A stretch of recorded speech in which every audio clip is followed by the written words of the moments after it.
কোরআনে আল্লাহ বলেছেন এমনও মুসলমান রয়েছে যারা কিয়ামতের দিনে জাহান্নামের দারওয়ানের কাছে বলবে ওকুন্না নুকাদ্দিবু বিয়াউমিদ্দিন, আমরা এই কিয়ামতের দিনটাকে মিথ্যা মনে করতাম।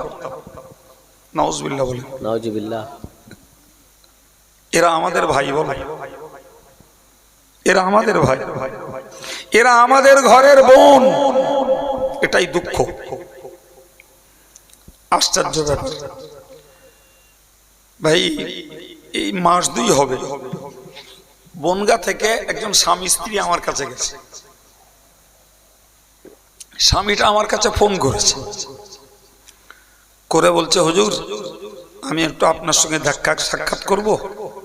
তা পরিচয় নিলাম, বললো বনগায় বাড়ি, আমি আপনার খুব ফ্যান, আমি আপনার বক্তৃতা শুনি। অমুক তমুক করে কিছু কথা বললো। তা আমি বললাম ভাই আমার সময় খুব শর্ট, তো আপনি যদি আসেন তাহলে এই সময়ের মধ্যে আসেন, তাহলে একটু কথা বলুন। লোকটা এলো বউটার সঙ্গে করে নিয়ে, তাহলে যাক ভালো। তো লোকটা এসে বলছে, বলে হুজুর আমার বউটা কি বলছে একটু শুনুন। সে এত বড় হতভাগিনী, মানে আমার এক মুহূর্তে ঠান্ডা মেজাজটা গরম করে দিয়েছে। তার প্রথম বক্তব্যই হলো যে আমি MA পাস, আমি একজন হোমিওপ্যাথি ডাক্তার, আমি আল্লাহ টাল্লাহ সব মানি না। নাউজুবিল্লাহ। তার প্রথম কথা। আচ্ছা বলুন ঠান্ডা থাকা যায়? আমি তো অবাক হয়ে গেছি। সে যদি আমাকে বলতো হুজুর যে আল্লাহ আছেন, এর পক্ষে বাস্তবে দুটো প্রমাণ দেন, কি আমার ওই কিয়ামতের দিনটা বিশ্বাস হয় না, এ ব্যাপারে আপনার তথ্য কি আছে, তো তবুও দুটো কথা তার সঙ্গে বলতো। তো আমি কথাটা শুনে প্রথমতই বললাম যে আল্লাহ বলে কেউ আছেন আপনার বিশ্বাস হয় না? তো হচ্ছে না। তো আমি তাকে বললাম, আমি যাক ওটা বিশ্বাস হয় না, তো আমার একটা কথা বলেন দিন,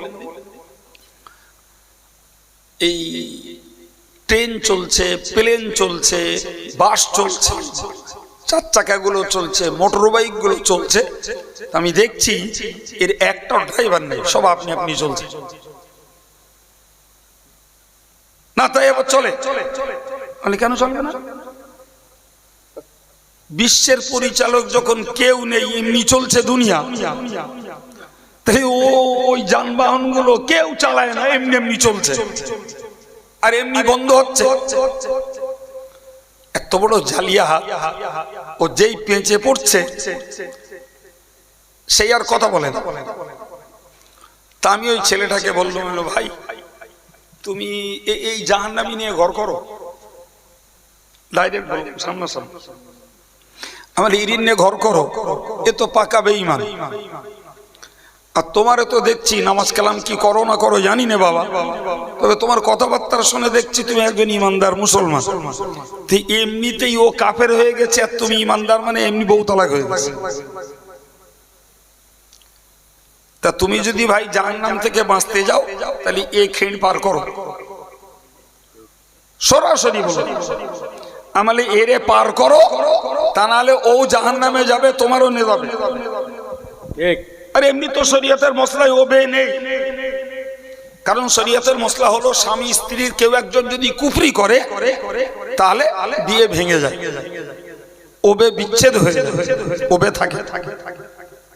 নতুন করে তওবা করে যদি নেকাহ দোহরায় তাহলে তার ঈমান ফিরে আসবে। তো সে শয়তানের সঙ্গে 8 ঘন্টা কথা বলে আমি যা বুঝলাম, এরপরেও 8 ঘন্টা সময় দিয়েছি আমি, তো তার ঈমানের হালে ফেরার কোনো লাইন নেই। তো শেষ পর্যন্ত আমার কথার পেঁচে পড়ে স্বামীটা বলল, হুজুর আপনি যা বলছেন আমার ওই করা ছাড়া রাস্তা নেই। আমি বললাম এরে কোন রকমে বাড়ি পর্যন্ত নিয়ে দাও, নে তালাক ঠুকে দে, পার করে দাও, তাহলে ও খেয়ে গেছে, তোমারও লে যাবে। সে তার কথাবার্তা শুনে জামিয়ার ছাত্ররা এক জায়গায় হয়ে গেছে। সে ছেলে পিলে এত আঘাত রেগে গেছে, আমারে বলছে হুজুর আপনি ওর সঙ্গে কোনো কথা বলছেন, আমি দেখি যদি ওর কপাল ভালো হয়। তোর ভালো হবে, শুধু জুতুতি হবে। ঠিক। আমি কেন বললাম কথাটা, এই 2 মাস আগের ঘটনা ভাই। সেই জায়গায় দাঁড়িয়ে আমরা তাসলিমা নাসরিনের কথা কম বেশি কানে শুনেছি, কাগজে পড়েছি। বাবু শুনিনি, পড়িনি? সেও মুসলমান নাম ভাই। এই ভারতবর্ষের একটা মুসলমান নাম সম্রাট আকবরের নাম। সে শয়তান কি বলতো জানেন? বলতো তোমরা যে আল্লাহ আল্লাহ করছো, আল্লাহু আকবার, অর্থাৎ আমি আকবার হলাম আল্লাহ। নাউজুবিল্লাহ। এই ইতিহাসের এক শ্রেষ্ঠ শয়তান। সেই জায়গায় দাঁড়িয়ে বলুন, আমরা যারা অদৃশ্যকে বিশ্বাস করেছি, নামাজ কায়েম করছি এবং আল্লাহর রাহে আল্লাহর দেওয়া সম্পদ থেকে আমরা দান করছি, এটা কি আমার ওই আল্লাহর পক্ষ থেকে আমাদের প্রতি খাস রহমত নয় বাবা? বলে একদম। এর জন্য শুকরিয়া আদায় করা উচিত যে আল্লাহ অন্তত পক্ষে অদৃশ্যকে বিশ্বাস করতে দিয়েছেন, আমাদেরকে নামাজ কায়েম করতে দিয়েছেন এবং খোদা প্রদত্ত অর্থ থেকে আল্লাহর রাহে আমাদেরকে দান করতে দিয়েছেন। সুবহানাল্লাহ। মুত্তাকির কটা গুণ বলেছি বাবা? কটা? 3টে। মাশাআল্লাহ। নাম্বার 1 অদৃশ্যকে বিশ্বাস, নাম্বার 2 নামাজ কায়েম করা, নাম্বার 3 দান করা। তো এই যে 3টে বলেছি, এ পর্যন্ত আমরা বিশ্লেষণ করে দেখলাম আলহামদুলিল্লাহ আমরা এই রাত জেগে যারা বসে আছি, মেয়ে মরদ, আমাদের মধ্যে মুত্তাকি হওয়ার এই 3টে গুণ আল্লাহর শুকর মওজুদ আছে। আলহামদুলিল্লাহ। 4 নম্বরটা বুঝুন, আল্লাহর কোরআন বলছে ওয়াল্লাযীনা ইউমিনুনা বিমা উনজিলা ইলাইকা ওয়া মা উনজিলা মিন ক্বাবলিক। আল্লাহ বলেন 4 নম্বর গুণ, আমি আল্লাহ যা তাদের কাছে নাজিল করেছি সেটাকে বিশ্বাস করে। দ্যাট মিন্স আমি আল্লাহ কোরআন নাজিল করেছি, কোরআনটাকে তারা বিশ্বাস করে। আর একটু জোরে বলে বাবু, আমরা কোরআন বিশ্বাস করি না? করি না, একদম। কোরআনকে আমরা বিশ্বাস করি, শুধু কোরআন বিশ্বাস করি না, আরো বলেছেন আল্লাহ ওমা উনজিলা মিন ক্বাবলিক, কোরআনের পূর্বে আসমানি কিতাব ছিল তাওরাত, আসমানি কিতাব ছিল ইনজিল, আসমানি কিতাব ছিল জবুর। আলহামদুলিল্লাহ, সেই কিতাব আমরা চোখে দেখিনি, আমিও দেখিনি। ইনজিলের যে প্রিন্টটা এখন খ্রিস্টানরা বিক্রি করে বেড়ায়, আদৌ এটা ইনজিল নয়। ইনজিলের একটা পরিবর্তিত রূপ। কি বলেছি বাবু? খবরদার, খ্রিস্টানদের প্রচারিত এই ইনজিলকে আল্লাহর পাঠানো আসমানি কিতাব ইনজিল বলে কেউ বিশ্বাস করবেন না। জি, কোরআনে আল্লাহ বলেছেন ইউহাররিফুনাল কালিমা আম মাওয়াদি। ইহুদিরা তাওরাত কিতাবকে যেমন পরিবর্তন ঘটিয়েছে, খ্রিস্টানরা তেমন ইনজিলটাকে পরিবর্তন করে বাইবেল বানিয়েছে। আবার বাইবেলটাকে দুটো ভাগ করেছে, একটা নিউ টেস্টামেন্ট, একটা ওল্ড টেস্টামেন্ট। এক কথায় আমার যুবক ছেলেদেরকে বিশেষ করে বলবো, মুরব্বীরা ও তালে ঘোরে না, যুবকেরা একটু ঘোরে। ছেলে মনে রাখুন, আল্লাহ পাকের পাঠানো ইনজিল আর খ্রিস্টানদের প্রচারিত ইনজিল দুটি কখনো এক নয়, এক নয়, এক নয়। আমরা মৌলিকভাবে বিশ্বাস করি তাওরাত আল্লাহর পাঠানো কিতাব, ইনজিল আল্লাহর পাঠানো কিতাব, জবুর আল্লাহর পাঠানো। সুবহানাল্লাহ। তাহলে মুত্তাকি হওয়ার 4 নম্বর গুণটাও আমাদের মধ্যে রয়েছে, নেই বাবা? আলহামদুলিল্লাহ বল। আলহামদুলিল্লাহ। তবে এই জায়গায় দাঁড়িয়ে একটা বাস্তবের একটু জ্ঞান নিতে হবে বাবা।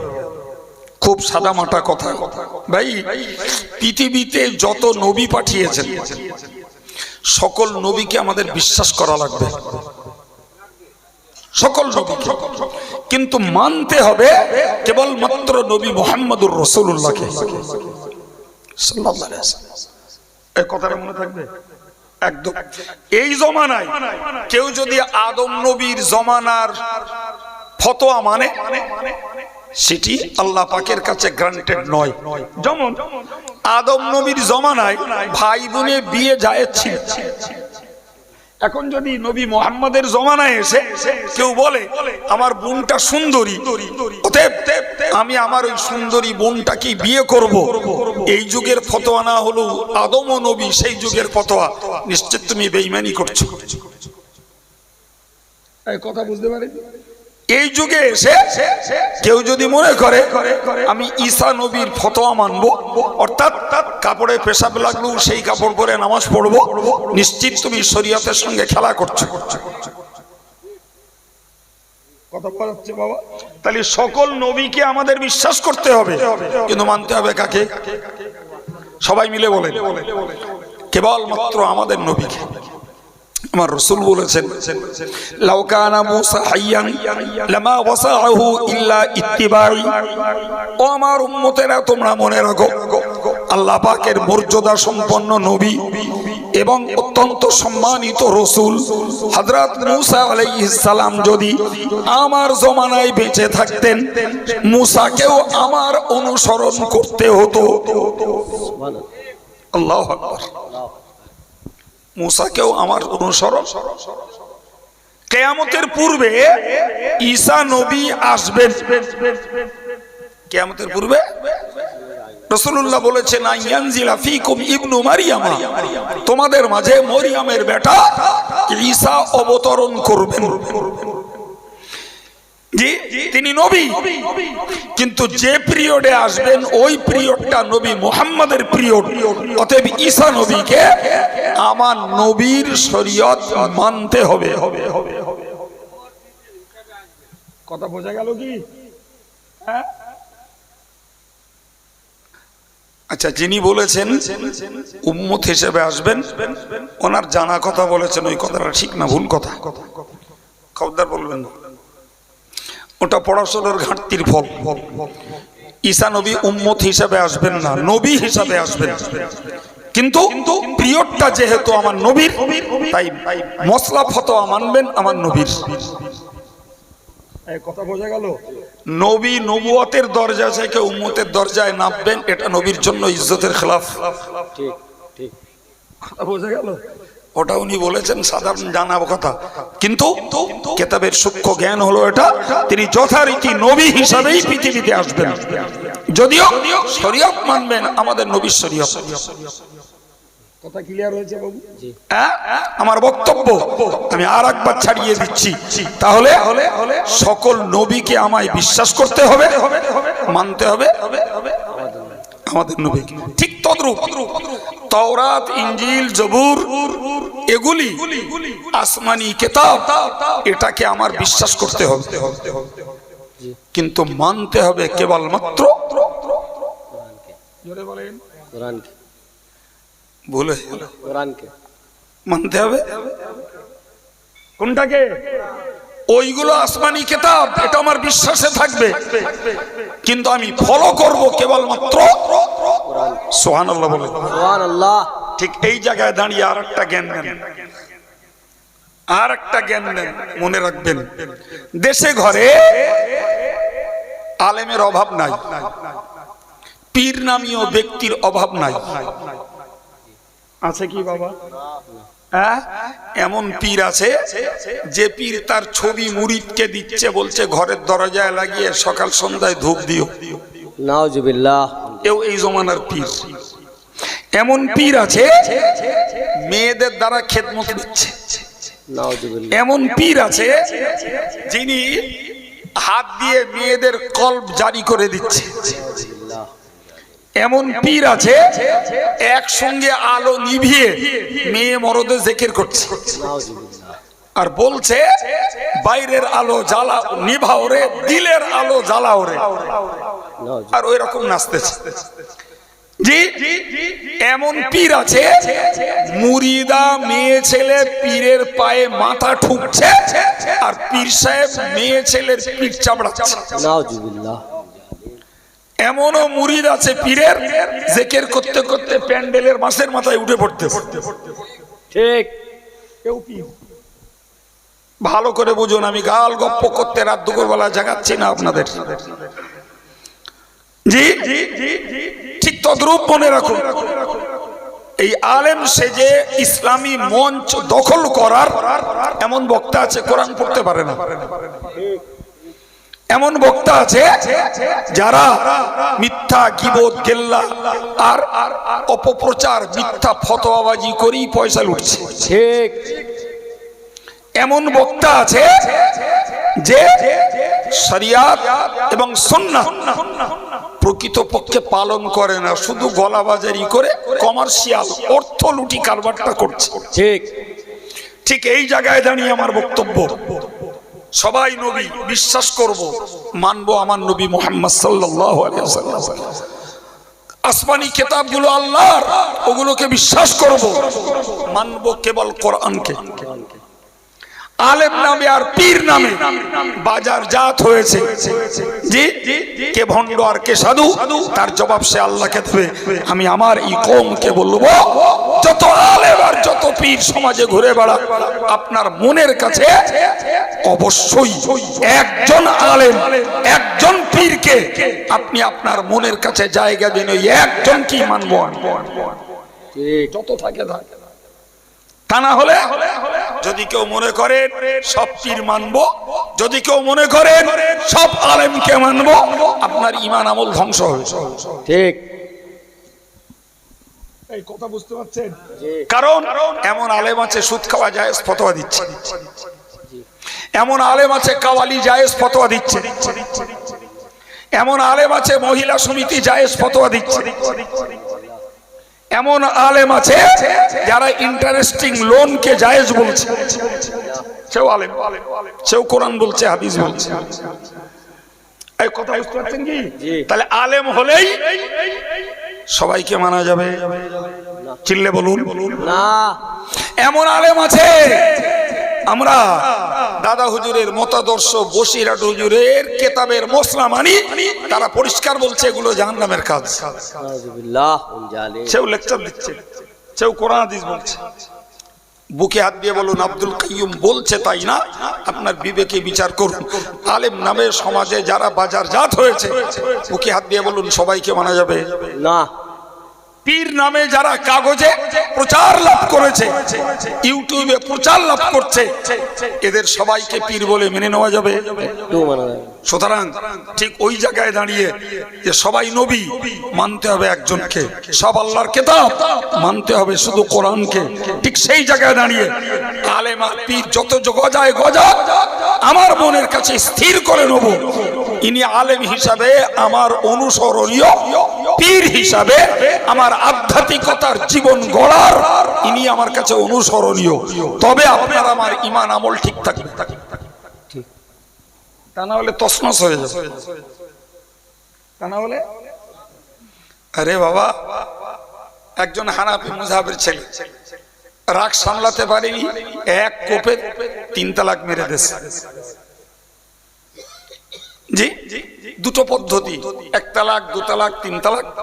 আরেকটা পদ্ধতি একদম এক পৌঁছে যা তো 3 তালাক দিল। এই পদ্ধতিটা গুনাহ পদ্ধতিটা, এই পদ্ধতির তালাক দেওয়ার অনুমতি শরীয়তে নেই। এই পদ্ধতিতে তালাক দিলে গুনাহ হবে, কিন্তু তালাক বলো হয়ে যাবে, এটা মনে রাখতে হবে। আরে বাবা, শরীয়তের মশলাতে বিষ খাওয়া হারাম, শরীয়তের মশলাতে। এখন কেউ যদি সংসারে ধৈর্য ধরতে না পেরে বাবু বিষ খায়, তো হারাম খেয়েছে বলে কি হাত পা খেঁচাখেঁচি করবে না নাকি? কি বলছে? তো হারাম খেলেও যেমন হাত পা খেঁচাখেঁচি করবে, পদ্ধতি উল্টো হলেও তালাক মারলে তালাক হয়ে যাবে। এ দেখেছে যে তালাক তো দিয়ে ফেলেছি, এখন 2টো বাচ্চা, বউটার বাঁচাতে হবে, তো কাইম সাহেবের কাছে গেলি কাইম সাহেব একদম স্ট্যাম্প মেরে বলে দেবে তোমার বউ 3 তালাক হয়ে গেছে, ওই বউ নিয়ে ঘর করা হারাম। অতএব আমার বউ বাঁচাতে হবে। খুঁজে খুঁজে এক জাতের মৌলানার কাছে গেল, সে বলল 3 কেন? 300 তালাক এক জায়গায় দিলে 1 তালাক হবে। ও দেখলো এই হুজুর আমার ভালো। ঠিক ঠিক। আমি গল্প বললাম না, বাস্তব। এবার বুকি হাত দিয়ে বলুন, আলেম হলেই সবার মানা যাবে? আলেম হলেই সবার জলসা শোনা যাবে? বুঝতে বাকি আছে বাপ? যদি এই কঠোর সিদ্ধান্ত না নিতে পারেন, আপনার আমলের জীবন তছনছ হয়ে যাবে। ঠিক। আমি এটা দুম করে নিজের গাঁটির থেকে বলিনি, ওই যে কোরআন বলেছে, আল্লাযীনা ইউমিনুনা বিমা উনজিলা ইলাইকা ওয়া মা উনজিলা মিন ক্বাবলিক, মুত্তাকি হলো তারাই আমি তাদের কাছে যে কিতাবখানি নাজিল করেছি যার নাম কোরআন, এটাকেও বিশ্বাস করে। আর এর পূর্বে তাওরাত, ইনজিল, জবুর যে কিতাবগুলি নাজিল করেছিলাম সেগুলোকেও বিশ্বাস করে। দুটি বিশ্বাসের পার্থক্য হলো, একটা শুধু বিশ্বাসের জায়গায় থাকবে, আমলের জায়গায় নয়। কিন্তু কোরআনটাকে যেমন বিশ্বাস করব তেমন কাজে পরিণত করব। নবীদেরকে বিশ্বাস করব কিন্তু মানব কেবল নবী মুহাম্মদ সাল্লাল্লাহু আলাইহি ওয়াসাল্লামকে। তাই আলেম হিসাবে যদি কাউকে আমি সম্মান জানাই ও পর্যন্ত ঠিক আছে, কিন্তু মানবার ক্ষেত্রে আমার জীবনে ঠিক করে নিতে হবে, শরীয়তের ক্ষেত্রে এই আলেম এই মুফতিকে মানবো, আর আধ্যাত্মিকতার ক্ষেত্রে ওই পীরটাকে মানবো। বাকি যত পীর আর যত আলেম দেশে সমাজে গজিয়ে উঠুক, তার জায়গায় সে থাক, আমার কাছে অনুসরণীয় নয়। ঠিক। কটা গুণ হয়েছে বাবু? জোরে বলে 4টা। মাশাআল্লাহ, মনে রেখেছেন, ধন্যবাদ। আবার একবার রিমাইন্ডার দিচ্ছি, অদৃশ্যকে বিশ্বাস মুত্তাকির গুণ। দ্বিতীয় গুণ নামাজ কায়েম। তৃতীয় গুণ আল্লাহর দেওয়া অর্থ থেকে আল্লাহর রাস্তায় দান করা। চতুর্থ গুণ কোরআন বিশ্বাস করা, অন্য কিতাবকে বিশ্বাস করা।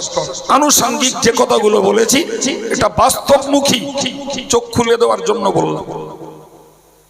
5ম নম্বর গুণ, ওয়াবিল আখিরাতি হুম ইউকিনুন। মুত্তাকিনদের 5ম নম্বরের গুণ হলো তারা আখিরাতকে দৃঢ়তার সঙ্গে বিশ্বাস করে। সুবহানাল্লাহ। আখিরাত মানে পরকাল, আখিরাত মানে পরজগৎ। যে পরজগতের সঙ্গে সম্পর্ক কবর থেকে উঠতে হবে, যে পরজগতের সঙ্গে সম্পর্ক হাসরের দিনে দাঁড়াতে হবে সূর্যের তাপের নিচে, যে পরজগতের সঙ্গে সম্পর্ক আমার আমল নামাটাকে ওজন করা হবে, যে পরজগতের সঙ্গে সম্পর্ক আমার আমল নামা ডানাত বাহাত কোন একটা হাতে ধরতে হবে, যে পরজগতের সঙ্গে সম্পর্ক আমার জাহান্নামের উপরের পোলটাকে পার হতে হবে, যে পরজগতের সঙ্গে সম্পর্ক পার না হতে পারলে জাহান্নামে যেতে হবে, যে পরজগতের সঙ্গে সম্পর্ক পার হতে পারলে জান্নাতে যাওয়া যাবে। এগুলো সব ওই আখিরাতের সঙ্গে সম্পর্ক। আলহামদুলিল্লাহ, আমরা বিশ্বাস করি বলেই পৌষ মাস মাঘ মাসের কনকনে ঠান্ডাতেও সকালবেলা উজু করে নামাজ পড়তে যাই। আমরা বিশ্বাস করি বলেই জ্যৈষ্ঠ আষাঢ়ে তৃষ্ণার কষ্ট ভোগ করে হাড় ভাঙা খাটনি খেটে রোজা ছাড়ি না, রোজা রাখি। আমরা বিশ্বাস করি বলেই আমরা যাকাত আদায় করি। সুবহানাল্লাহ বলে। আমরা পরকালকে বিশ্বাস করি বলেই সারাদিন খাটাখাটনির পরে রাত জেগে এই নীরব নিথর মজলিসে বসে কোরআনের দুটো জ্ঞান চর্চা করছি। থোড়াই এরা টাকা দেবে, জলসাওয়ালারা টাকা দেবে, দেয় তা আমার দেবে তেল খরচ, আমার দেবে ড্রাইভার খরচ। জি, আমি প্রতিদিন রাত জাগি, মাঠে খাটতে পারবো না, তাই একটা পারিশ্রমিক দেবে। আমি একটা গাড়ি ব্যবহার করি, 1 বছর পরে 1-1.5 লাখ টাকা তার পিছনে মেনটেনেন্স খরচ হয়, এরই জন্য তাই দেবে। শ্রোতাদের দেবে, শ্রোতাদের বড় জোর দেবে, একটু টিফিন, একটু মেহমান দেবে, ও তো সবার বাড়ি আছে। তাহলে শ্রোতা ভাইয়েরা মায়েরা যারা বসে আছেন এরা ওই পরকাল বিশ্বাস করে, তাই দুটো সওয়াবের আশায় বসে আছে। নিজেরাও দুটো সওয়াব পাবো, নিজেদের মরা মানুষগুলোর জন্য একটু দোয়ায় শরীক হব, এই আশায় বুক বেঁধে বসে আছে। আলহামদুলিল্লাহ। তাহলে 5ম নম্বর গুণটাও আমাদের মধ্যে চিল্লে বলেন তাহলে পাঁচটা গুণ কোরআন শরীফে সূরা বাকারার প্রথম অংশই আল্লাহ ব্যক্ত করেছেন। আমি একদম ধারাবাহিকভাবে পাঁচটা গুণ আপনাদের কাছে ব্যক্ত করে আত্মতৃপ্তি, খুশি, আনন্দ লাভ করতে চাচ্ছি। যে মুত্তাকিনদের জন্য জান্নাত, সেই মুত্তাকি হওয়ার পঞ্চগুণ আলহামদুলিল্লাহ আমাদের মধ্যে রয়েছে। সুবহানাল্লাহ। আমার আল্লাহ স্পষ্ট পুরস্কার বলেছেন, উলাইকা আলা হুদাম মির রাব্বিহিম। ওই লোকগুলো যাদের মধ্যে মুত্তাকি হওয়ার পাঁচটা গুণ আছে, তারাই হলো হেদায়েতের উপরে প্রতিষ্ঠিত। কি গো সবাই বলছেন সুবহানাল্লাহ? সুবহানাল্লাহ। আচ্ছা, এটা বললে লস না লাভ? লাভ। লাভ। সুতরাং লাভের ক্ষেত্রে পিছপা হব না। আবার বলছি, এই পঞ্চগুণ যে ভাইদের মধ্যে মায়েদের মধ্যে রয়েছে বলে আমরা এতক্ষণ বিশ্লেষণ করেছি, আমার আল্লাহ বললেন ওরাই তাদের প্রভু, তাদের প্রতিপালকের হেদায়েতের উপরে প্রতিষ্ঠিত রয়েছে। সুবহানাল্লাহ। আমার আল্লাহ কোরআনের অন্য আয়াত পাকে বলেছেন, ফামান তাবিয়া হুদায়া ফালা খাউফুন আলাইহিম ওয়ালা হুম ইয়াহজানুন। সুবহানাল্লাহ। আল্লাহ বললেন আমার দেখানো হেদায়েতের উপরে যারা প্রতিষ্ঠিত, এদের ভয়ও নাই, চিন্তাও নাই। আর একটু মন খুলে সুবহানাল্লাহ। জি ভাই, যদি ভয় থাকতো না বাপ, তাহলে সম্রাট আকবরের বিরুদ্ধে হযরত মুজাদ্দেদ আলফে সানি, হাড়ের গায়ে চামড়া জড়ানো পাতলা লিকলিকে লোকটা খালি হাতে সম্রাট আকবরের বিরুদ্ধে গর্জে উঠতে পারতো না। ঠিক কথা বলে, যদি এদের মধ্যে ভয় থাকতো তাহলে খাজা সাহেব আজমিরের মাটিতে পৃথিরাজের বিরুদ্ধে ইমানের পতাকা উত্তোলন করতে পারতো না। ঠিক। যদি এদের মধ্যে ভয় থাকতো তাহলে ফুরফুরা পীর সাহেব কেবলা ইংরেজ সরকারের কোরআন বিরোধী আইনের মোকাবেলায় গর্জে উঠে বাংলার মুসলমানকে এক করতে পারতো না। নারায়ে তাকবীর, নারায়ে তাকবীর। কি গো, তাহলে এদের বাস্তব লাইফ হিস্ট্রি প্রমাণ করছে এদের বলেন ভয় নাই, এদের চিন্তাও নাই কি হবে, এরা মারবে না ধরবে না বন্দি করবে, কোনো পরোয়া নেই, কোনো পরোয়া নেই। প্রিয় ভাইরা আমার, আমাদেরকে মনে রাখতে হবে, জি যদি এদের ভয় থাকতো তাহলে হারোয়ার পীর আব্বাস আলী রহমাতুল্লাহ আলাইহি চন্দ্রকেতু রাজার বিরুদ্ধে লড়াই করতে পারতো না। ঠিক ঠিক না ভুল? ঠিক। আমরা সাধারণ ইমানদার, আমাদের অস্ত্র নেই, পাতি নেই, টাকা নেই, পয়সা নেই, নেতৃত্ব নেই, মাতব্বরি নেই, শিক্ষা নেই, সমাজের দাদাগিরি নেই, কিন্তু আছে আমাদের মধ্যে ইমানের শক্তি, আছে আমাদের মধ্যে আমলের জজবা। তাই নিয়ে আমরা আমাদের মতন চলছি। তোরা রাজনীতি করে মারামারি করে যা পারিস করবে যা, আমরা আমাদের জায়গায় আছি। ঠিক। ঠিক। দেখেন না খেটে খাওয়া গরিব মানুষগুলো কাজ কাম করে খায় দেয়, সময় মতো নামাজ পড়ে, সময় মতো আল্লাহ বিল্লাহ করে, বিবি বাচ্চা নিয়ে শান্তিতে সংসার চালাচ্ছে, অত টেনশন তাদের নেই। তোরা কি করছিস ও দেখার সময় দরকার নেই। ঠিক। করগে যা। জি আমার আল্লাহ বললেন যারা আমার হেদায়েতকে মেনে চলে এদের ভয় নাই, এদের চিন্তা নাই। সুবহানাল্লাহ। আমার আল্লাহ বললেন উলাইকা হুমুল মুফলিহুন, ওই লোকগুলোই হলো সফল কাম। সুবহানাল্লাহ। সুবহানাল্লাহ। কোন লোকগুলো? যারা মুত্তাকি হওয়ার পাঁচটা গুণ অর্জন করতে পেরেছে, ওরাই হলো সফল। ওরাই কি সফল? ভাই একটু ভেঙে না দিলে আপনারা বুঝতে পারবেন না। আমরা পার্থিব জীবনে সফলতা মনে করি, ধরুন একটা ছেলে পড়ে শুনে পরীক্ষা দিয়ে ভালো নাম্বার নিয়ে পাশ করেছে, ও সাকসেসফুল, ও সফল। কেউ পড়াশোনা করে ভালো চাকরি পেয়ে গেছে, ও মনে করে আমি সফল। কেউ ব্যবসা করে অনেক টাকা লাভ করেছে, ও মনে করে আমি সফল। কেউ চাষ করে ভালো ফসল পেয়েছে, ও মনে করে আমি সফল। কেউ অসুস্থ ছিল, সুস্থ হয়ে উঠেছে, ও মনে করে আমি সফল। কথা ঠিক বলছি না ভুল? মুখস্থ করুন বাবু, পড়ে পাশ করা, চাকরি পাওয়া, ব্যবসা করে লাভ করা, চাষ করে ফসল পাওয়া, রোগ থেকে সুস্থ হওয়া একটাও স্থায়ী সফলতা নয়। আজকে সুস্থ কাল অসুস্থ হতে পারি, আজকে ব্যবসায় লাভ পেয়েছি কালকে লস খেতে পারি, আজকের চাষ করে ফসল পেয়েছি কালকে চাষে মার খেতে পারি, আজকে চাকরি পেয়েছি সরকারি চক্করে চাকরিটা নষ্ট হয়ে যেতে পারে। প্রচুর লোকের গেছে, কয়েক হাজার লোকের চাকরি শেষ। তাহলে এ সফলতার মূল্য আছে? জোরে বলেন না। কোরআন খুলুন, কোরআন কারে বলছে দেখুন। জি, আমার আল্লাহ বললেন ফামান যুহজিহা আনিন নার ওয়া উদখিলাল জান্নাতা ফাকাদ ফাযা। আমার আল্লাহ বললেন যাদেরকে জাহান্নাম থেকে বাঁচানো হবে আর জান্নাতে ঢোকানো হবে, জাহান্নাম থেকে যাদের রক্ষা করা হবে আর জান্নাতে যাদের প্রবেশ করতে দেয়া হবে, ফাকাদ ফাযা, ওই লোকগুলোই হলো স্থায়ী সফল। সুবহানাল্লাহ। কারণ আল্লাহ পাকের নীতি হলো আল্লাহ জাহান্নামীকে দয়া করে মুক্ত করে জান্নাত দেবেন। সুবহানাল্লাহ। কিন্তু কোন জান্নাতীকে আল্লাহ জান্নাত থেকে বার করে জাহান্নাম দেবেন না। সুবহানাল্লাহ। আর একটু চিল্লে বলেন সুবহানাল্লাহ। কথা ক্লিয়ার হয়েছে?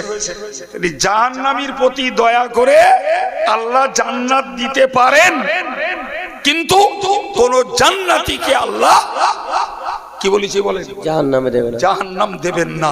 অর্থাৎ যে লোকটা জান্নাতে গেছে ওই লোকটা চির সফলতা লাভ করেছে। সুবহানাল্লাহ।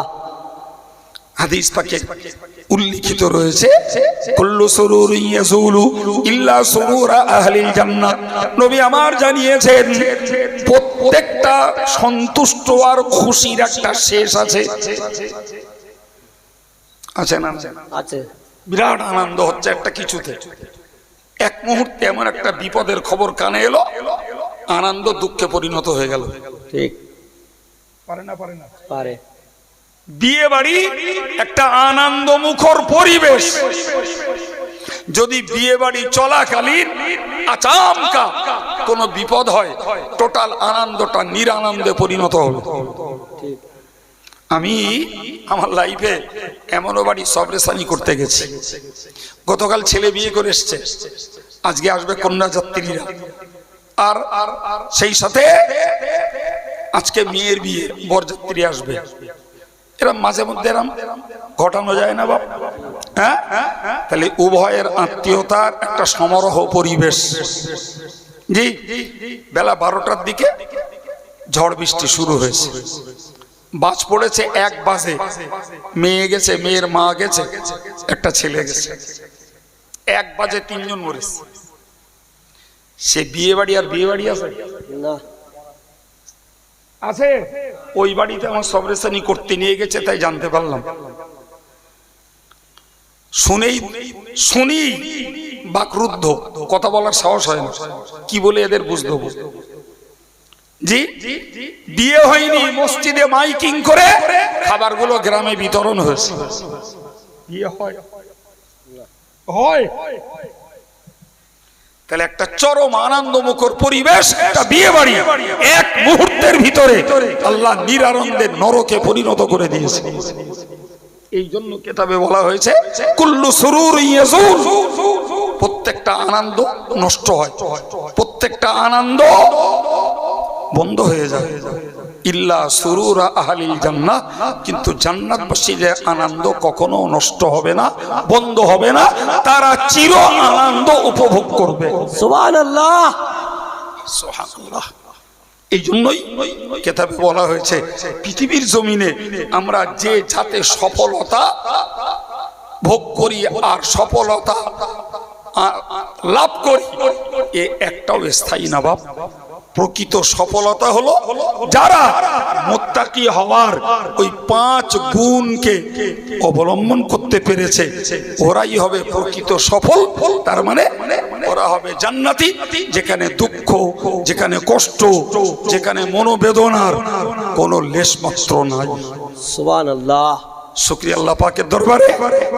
জি, আমি এই রাত্রিতে এসে আপনাদেরকে এমন কিছু কথা বিশ্লেষণ করেছি যেগুলি কোরআন অনুযায়ী আমাদের সঙ্গে মিলে গেছে, তাই না বাবা? কোরআন অনুযায়ী আমাদের সঙ্গে মিলে গেছে। তাহলে আমাদের কাজ হলো যে ভাইদের জীবনে কোরআনের এই বায়ান মিলে গেছে, বাকি জীবনটা এর উপরে আমাদেরকে কায়েম থাকার চেষ্টা চাই বাবা। আর আমার যে সমস্ত ছেলেরা মেয়েরা আব্দুল কাইয়ুমের আলোচনা শুনে বুঝলেন যে আমার অদৃশ্যের বিষয়ের বিশ্বাসে ঘাটতি, নামাজে ঘাটতি, আমার দান করায় কৃপণতা, আমার ওই পূর্বেকার কিতাবগুলোতে অবিশ্বাস, কিংবা পরকালের দিনটার প্রতি আমার ঠিকঠাক বিশ্বাস হয় না, এরকম দুর্বলতা যাদের মধ্যে আছে, আজকের এই জলসা থেকে তাদের কাছে আমি বার্তা দিতে চাই, আল্লাহর হস্তে বিশ্বাসটা একটু ঝালাই করে পরিবর্তন করুন বাবা। তাহলে রাত জেগে শুধু তাবাররুক খেয়ে বাড়ি যাওয়া হবে না, বরং ইহকালের এবং পরকালের শ্রেষ্ঠ সম্পদ নিয়ে বাড়ি যাওয়া হবে, ঠিক না বল? কারণ এতে রয়েছে দুনিয়ার শান্তি, আর এই বিশ্বাসের উপরেই রয়েছে পরকালের নাজাত। আল্লাহ আমাদের বোঝার তৌফিক দেন, বলুন আমিন। ধন্যবাদ। মজলিসটা ছন্ন ছাড়া ছিল, ভরা মজলিসটা তৈরি হয়েছে। আল্লাহ তাদেরকে হেদায়েতের আলোয় আলোকিত করেন, কায়েম রাখেন। আমি অধম আপনাদের কাছে আলোচনা করেছি, এর মানে এই না বাবু যে আমি গুছিয়ে বসে আছি, বরং আমিও আপনাদের মতো সেই আমলের ময়দানের একজন কর্মী, আমিও আমলের ময়দানের একজন আসামি। আসুন না ভাই ভাই সবাই আল্লাহর সন্তুষ্টি লাভের জন্য আমরা এই অদৃশ্য বিষয়ে বিশ্বাস, নামাজ কায়েম, দান সাদকা, কোরআন আর তাওরাত ইনজিল জবুরকে বিশ্বাস করি, আখিরাতকে বিশ্বাসের উপরে কায়েম থেকে আল্লাহর কাছে নাজাতের যোগ্য বলে গণ্য হই। আল্লাহ কবুল করেন, বলুন আমিন। আসুন প্রিয় নবীর প্রতি সালাম, ইয়া নবী